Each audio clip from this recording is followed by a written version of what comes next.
But when this ceremony was introduced into Thailand by King Wachirawut, who was educated at Sandhurst and Oxford, served in the Durham Light Infantry, and became an honorary general in the British Army, the British king was also a Far Eastern king.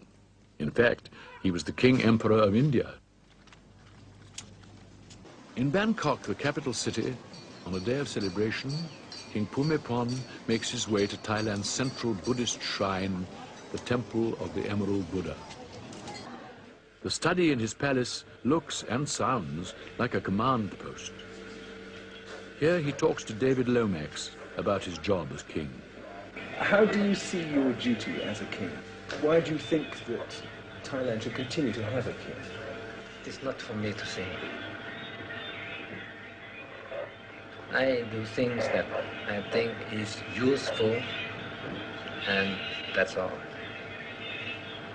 But are you conscious, as King of Thailand yourself, of being able to do something which you feel wouldn't be possible without a monarchy here? Well, I don't know what can be defined as king. That is a big trouble, because in my position is called, I am called a king. But my duties, if you have noticed, is not the duty of a king. It's something that is quite different or difficult to define. I do things I think that will be useful, and that is all. If you ask me what I had in mind, what the plan I had no plan. Just like I'm today, we are going to have something and we are going to do it. We don't know what the something is, but we are going to do something that is good. That is the plan or the spirit.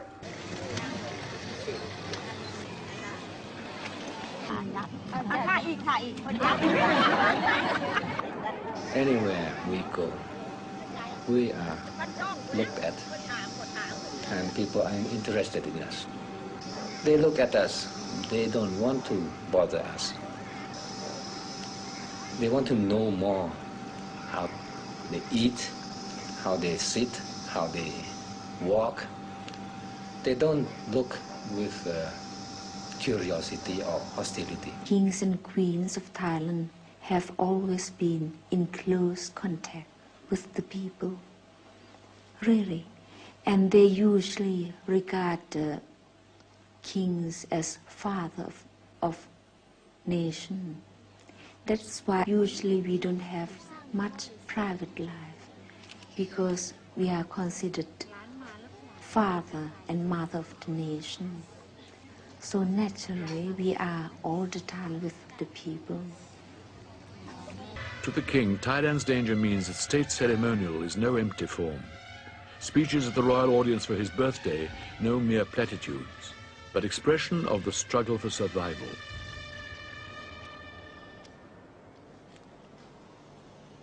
ข้าพระพุทธเจ้าทั้งหลายทราบแก่ใจอยู่โดยตระหนักชัดว่าการที่ประชาราษฎรไทย Having praised the king's compassion and impartiality, the Crown Prince calls upon him blessings from Buddha and from the country's protective gods and spirits. Kingship, if we have to use this word, has changed all the time.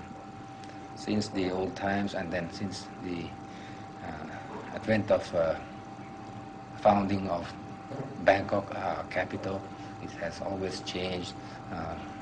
My great-grandfather was the philosopher king. He was the king that you know under the name of King Mongkut. The most sacred image of Thailand, the center of the Grand Palace, the Emerald Buddha. The image is actually made of jade and is about 2,000 years old. It was installed here by Rama I, founder of the Chakri dynasty. This ceremony on the coronation anniversary shows more than any other how the king has made ancient court procedure relate to the pressing current needs of the country. The oath of allegiance to the land, taken in the presence of the Buddha. The men gathered here to take the oath as soldiers. Earlier in the day, they were decorated for bravery against the communist insurgents. Ancient rite is practiced by those at risk from modern danger. This ceremony shows more clearly how the king is indeed the soul of his nation, the center round which army, government and religion cohere. The participants in the ceremony remind us of the danger that threatens this nation and its soul.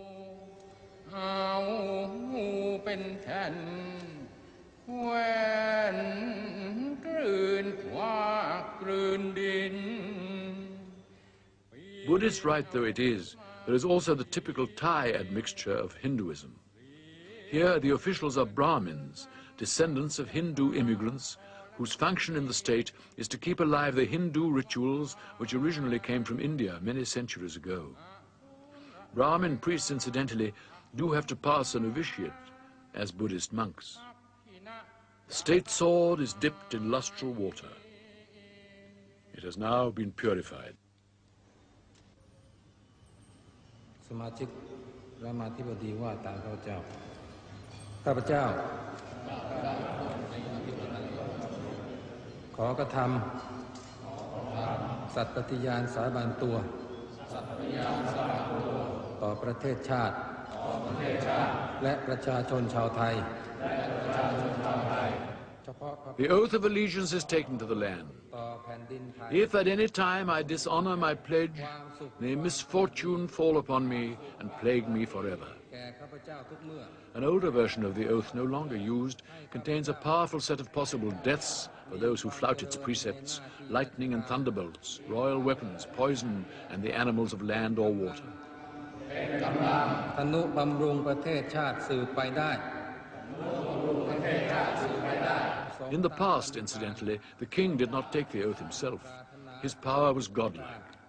That he now takes the oath is a bowing to modern notions of kingship.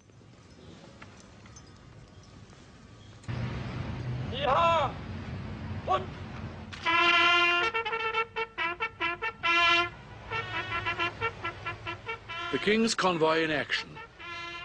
It leaves more or less every day when he's in the regions and covers about 30,000 miles a year. The purpose of these tours is always twofold. On the one hand is the improvement in the people's welfare and the development which the king achieves, and this is certainly significant. On the other hand, there is his presence as king among the villagers. Before his visit, they may feel themselves neglected. In his presence, and after he has gone, they know that they are not. The ladies-in-waiting act as social workers, taking extensive notes on every case so that each one can be followed up afterwards. This means typing up every night, and a lot of work when the court has returned to Bangkok. No previous king had ever even visited the northeast. King Bhumibol spent the first 10 years of his reign traveling very thoroughly through every district of the country so that he could see the problems in detail at first hand.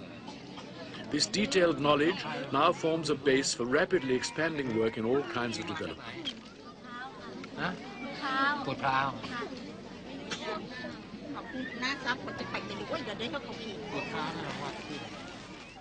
Always the encouragement, listening to their problems, helping them to help themselves.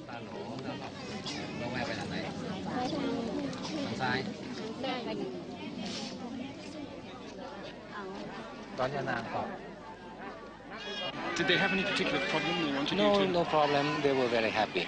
And I asked in what temple they were going, and they said the name, and I looked in the map. And there's a old temple here, and they did not remember the name. They seem to be very impressed with your geographical knowledge.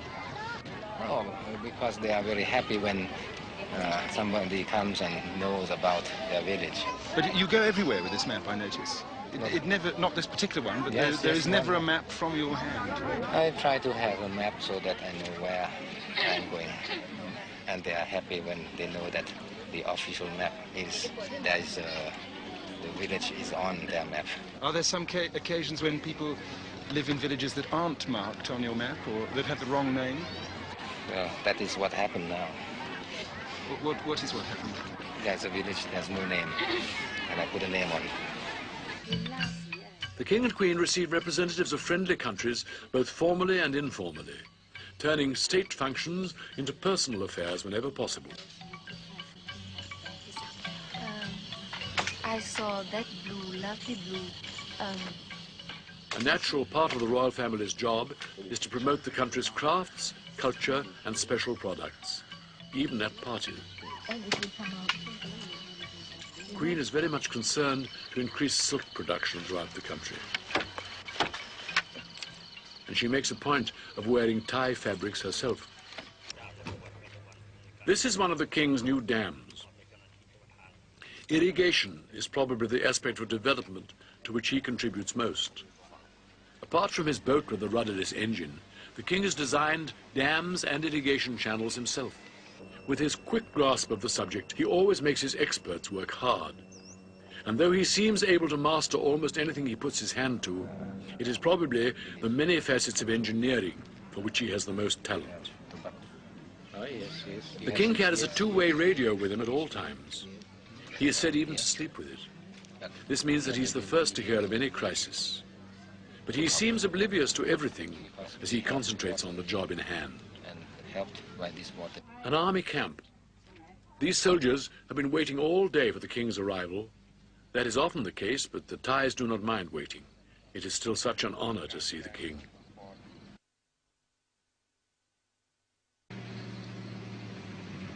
Could you tell us why you think it's so important to come and inspect a military position like this, please? They have an important task to do, is to keep the area safe, their territory safe, and in fact to help the people, because the people in this area is very, very poor, so poor. This is the place where it is called so-called liberated area, one of the liberated area. It isn't red anymore, but still the fact is the people are very poor still. So the soldier here helps to give them advice on how to grow their crops and how to look after their children. They are loved everywhere, the soldiers, because they don't fight with arms only, because they have been looking after the welfare of the people most. In fact, they have won the heart of the people. I think that is the right way to fight the insurgents. After the day's visible work and activities are over, the King can spend 4, 5 or even 6 hours alone in his study at night, surrounded by teleprinters, radio sets tuned into police or army frequencies and other communication devices. He debriefs himself on the day and plans tomorrow's trip. Could you explain what you're doing with these maps, please? If I see something, you see circles there, places that can be developed, and you can see a place there with a red thing there. It's a kind of for damming and for making a small reservoir. And then when they are the engineers, the irrigation engineer, I can ask them if it is practical to do that. And sometimes they go and inspect the place and can have a survey on the spot. Why do you have all these radio sets everywhere, all these receivers, transmitters, telexes? What are they all for? Well, communication. I think that you should know that radio is for communication. I don't have television here. Now, I've heard people say that this is your personal intelligence network. I wouldn't say intelligence, but sometimes it is very useful. Sometimes when you know about the news of some disaster hitting somewhere, you can help them very quickly, and that speed is the most important factor. So that I get the news by the telex or by the radio. Most of the what you hear here doesn't concern me. It's sometimes there is a murder somewhere. Sometimes I can have some news of they have caught a caravan of heroin or something like that. It is better than to listen to the broadcast or other things. When you sit here by yourself for several hours every evening, looking at your maps and listening to the radios, is that because you are a lonely man or because you need to have some time by yourself after all the public side of your life outside? That is a question that can be answered in many ways. I'm not lonely, and I have work to do, so I have to do the work. The way of doing work is to have some concentration, that is some peace, and then one can think more clearly. It is a way of preparing myself to be able to do whatever circumstances will have me to do. I gather information by listening. I gather information by looking at the maps or at reading or thinking. And then when time comes, I have the material in my head. Standing under the portraits of her predecessors, whom protocol did not allow to work as she does, Her Majesty was presented with the Ceres Medal of the Food and Agricultural Organization of the United Nations. My husband and I are not content with only visiting or doing the conventional things. We must try to do something better than that. We must try to help the government to promote the welfare of the people, because we are underdeveloped country. So the task of mere visiting the people as a conventional duty of head of state is nonsense. If we cannot participate in helping alleviate the misery of the people, then we consider it a failure to be a head of state. The royal family use helicopters to visit the more isolated parts of Thailand.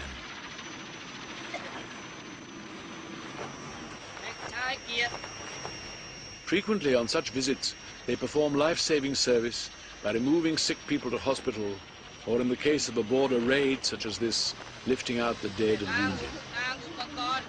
The king's work among the peasants takes him closer and closer to sharp personal danger.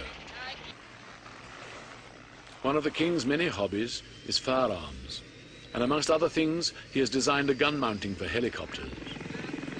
Is the time coming when he will have to put this knowledge to practical use?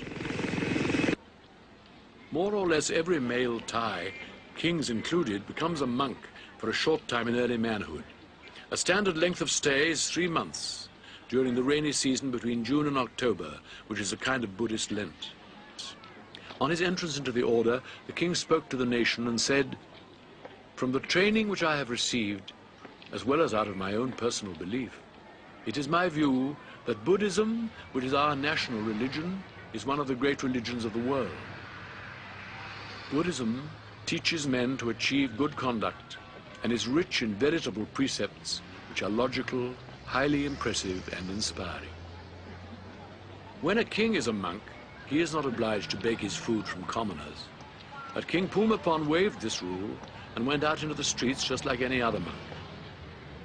Usually my husband would come in earlier than I would and meditate, really meditate, because he could control his breathing and he could really concentrate. But I cannot concentrate and meditate yet. I'm learning. I only pray. But my husband said it's all right. That is the same thing as meditating. How do you both reconcile your faith in Buddhism, with its emphasis on not taking life, no bloodshed, with your role as head of the armed forces of an army and its campaign? This is a problem. This is a problem, but when a soldier holds a gun, this gun should be intended to shoot. And shoot what? Shoot an enemy. That is a living being. But if he holds that gun with the intention of